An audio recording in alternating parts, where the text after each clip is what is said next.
বন্ধুরা, আমি চান করলাম, সব কাজ হয়ে গেছে। আজকে বেশ ঠান্ডা ঠান্ডা পড়েছে। মান্তু আমাকে খালি বলছে তুমি তেল মাখো না। তেল মাখতাম, কিন্তু তেল মাখলে না আমার গা হাত পা খুব ব্যথা করে, অস্বস্তি হয়। আজকে এমন হাত পা টেনে ধরছে, মান্তু খালি বলছে তুমি ক্রিম মাখো, ক্রিম মাখো। ওর জন্যে আমি এই যে ক্রিম নিয়ে, দেখো ক্রিম নিয়ে সাজতে বসেছি। ও বসে বসে দেখছে, তুমি একটু ক্রিম মাখতে পারো না, ক্রিম মাখতে পারো না, তুমি সাজো না কেন? ওই জন্য এই যে ক্রিম নিয়ে মাখতে বসেছি।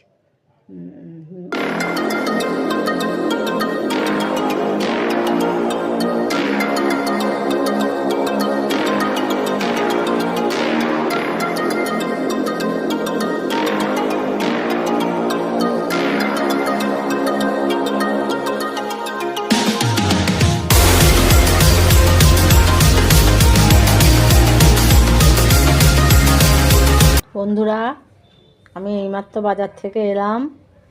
এই যে মান্তুর একটু চিকেন এনেছি। মান্তুকে একটু চিকেন করে দেবো।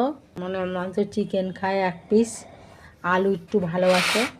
এই যে ওর মটনে চিকেনে একটু আলু দেবো। আর এই পেঁয়াজ নিলাম। পেঁয়াজ নিয়ে এবার কাটবো।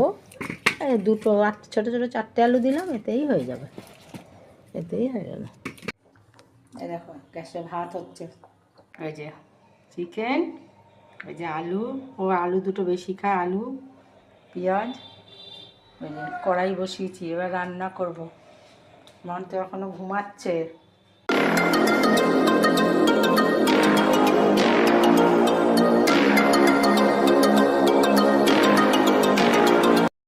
তোমার দরকার কি আছে? আমি ওকে বলছি তো, তোমার দরকার কি আছে? ও তো আমার ছেলে।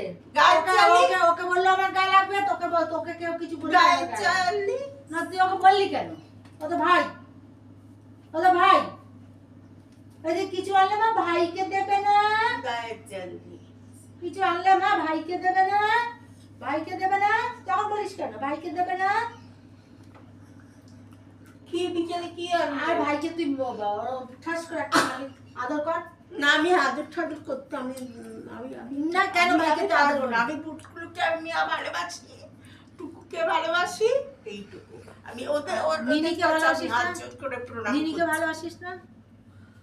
ভাইকে ভালোবাসিস না? আর কোনো রান্না করলে দেখবি মা ভাইকে দেবে না, তখন দেখবি আমি তোর মুখে ঠাস করে এক চড় মারব।